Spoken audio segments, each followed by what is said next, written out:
On a bone-chilling morning 5 days before Christmas, a crowd begins to gather outside a mobile shower unit in South Providence. Some are living on the street, others arrive from shelters in Cranston or Pawtucket. Over the next 2 hours, they will get something that many of us take for granted: a hot shower, a haircut, and a chance to see a licensed nurse practitioner who will help connect them with a variety of medical services. Shower to Empower is a 20-foot-long mobile unit with a 150-gallon tank and 2 private showers that bookend a screening room and a barber's chair. It is the latest service provided by the House of Hope Community Development Corporation, a Warwick-based nonprofit whose mission is to prevent and end homelessness in Rhode Island. With more than 1,000 people on any given night homeless right now, it's a formidable task. Those numbers mean something, and each of those numbers is a person and a household, and each of those folks have a story, and they all deserve housing, and we're going to fight as much as we can to make those opportunities available for them. Laura Jaworski is House of Hope's executive director. She says Shower to Empower, which has provided showers to 1,100 people since it debuted last spring, has been a powerful tool to re-engage people who have become disconnected from social and medical services. What really makes our Shower to Empower program unique is in going through that process and talking with our outreach workers and our constituents. One of the pieces that's really missing is this medical navigation component. And so there's many of our folks that are disconnected from medical services and behavioral health care services that really need an advocate, someone that could give a little bit of triage on the scene, maybe as they've come out of the shower or they've emerged from having their hair cut, and say, geez, I really need this looked at, or I'm really struggling with managing my medication. But it is housing that is at the heart of House of Hope's mission. The nonprofit began modestly 30 years ago in Warwick, with this property in the Governor Francis section of the city. It has grown to more than 70 units that serve 135 people, including this 10-unit Victorian home in the Pawtucket section of Warwick. The 200-year-old structure took 5 years and $2.5 million to renovate, but now features individual units, a common cooking area, combined living dining room, and a case manager to help them navigate coming in off the street. Everybody's an individual. Everybody battles something. It can be something small, it can be something large. Jackie Mercado knows what it's like to be homeless. She had been on the streets off and on for a decade before finding House of Hope and eventually working her way up to be the case manager here. And you can empathize with homelessness and understand that and know that feeling. You have tools now to help other people. What does it do for the people when they move in there? What do you see? Well, it gives them a sense of peace, in a way, and a sense of safety.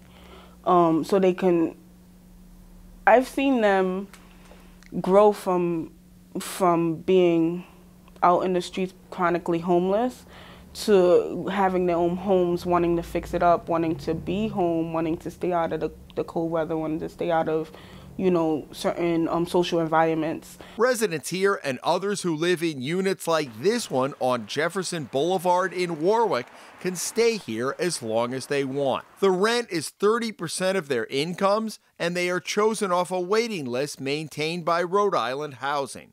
Mercado says some residents want to move on to more independent living, and House of Hope will work with other agencies to place them in affordable housing when it's available. Some of them decide to move forward just because they want to be more independent. They already got all their network in place. They have mental health, everything they need, all the goals met, and they felt like they wanted to move forward. One of the biggest things in outreach is engagement, right? It takes time to develop trust with people who have been homeless for a significant amount of time. They've lost faith in the systems that have been there already that are supposed to be helping them. Sabrina Rivera has been an outreach worker for House of Hope the past 3 years. She too was homeless with an infant more than 15 years ago. You cry every day. So part of the passion that comes from what I do is that I know that these systems are failing people, that it takes way too long for someone to get the help that they need. And people have approached places to get help, and there's not enough of it. I didn't realize that there was so many people who had lost faith that anybody could help them. The resistance was real. What I got to learn is that everyone has a story, and they're all different stories, but it kind of builds as to what was that moment that let a person down in life, that made them give up and say, hey, there's no hope for me now. Rivera said Shower to Empower has been drawing in homeless people who need services to others who can point them in the right direction, including a licensed nurse practitioner. These people aren't going to keep appointments. Most of them don't have a phone. A lot of people do not wake up, or do wake up and do not know what their day is going to look like. Pair that along with some mental illness and substance use disorders, you're not going to get people to walk into an office and keep in an appointment. But Rivera says even those who do not engage services get something that many of us don't think twice about. So what's better than going to the foot clinic, getting your feet checked, taking a nice shower, and then getting a free haircut and feeling human? Irv Munoz, a barber in Lincoln, has been volunteering his day off every week to give haircuts to anyone who wants one. Like, I'm not rich, I can't give any money, you know what I mean? So I had the talent to give haircuts, and you know, you look good, you feel good, right? I love what I do. So by me being able to put a smile on somebody's face by giving them a haircut, that's all that matters to me. I was living in an abandoned trailer. Grace Bergen is living proof that homelessness can happen to anyone. She lived in a 3-bedroom house in Narragansett before getting into a serious accident. Her marriage crumbled and the house was foreclosed on. She was on the street with her dog for a year before finding House of Hope, which has placed her in transitional housing. House of Hope has given me a lot of strength. It's given me a place to go. It's given me shelter for the last year. And I am eternally grateful. I can't even express just the fact of having a key to turn, to be able to have a bed to lay in, to have food at my disposal, to eat when I wanted to eat, to be able to feed my dog. House of Hope has a housing-first philosophy, getting homeless into apartments, then working on other details of the residents' lives. It's a lot different than it was 30 years ago. They needed to prove that they could maintain sobriety, maintain a budget, maintain savings, maintain a job, all of these things. And once you had accomplished all of these milestones, if you will, then you earned housing.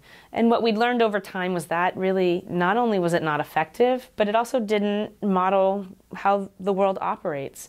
And so what Housing First does is it provides someone with a home first. And then all of those other things fall into place, sometimes naturally, but sometimes just slowly over time, where folks have a door that locks, they have a place they can sleep and go home to at night, and they find that they start re-engaging with their medical care provider and start taking care of themselves. They're able to cook meals. They're able to just have a good night's sleep, and even that does wonders for folks. It means the nonprofit has often taken risks as innovators. And not being afraid to fail. If it doesn't work, then it doesn't work. But what we've seen with models like Housing First, it really is effective. People are really able to be successful and stay housed and move on from even our housing into their own private affordable housing. Statistics show that more than 4,000 people annually in Rhode Island are homeless. Do those numbers overwhelm you at times? They can be overwhelming, but what I do when I feel overwhelmed is I go out and I see the work that we're doing firsthand, and I know that we're making a difference. A problem can be so overwhelming and so daunting, but when we narrow the scope and we make a difference for one person, then we've had purpose and we've met our mission and our goal. In Warwick, Jim Hummel for the Rhode Island Spotlight.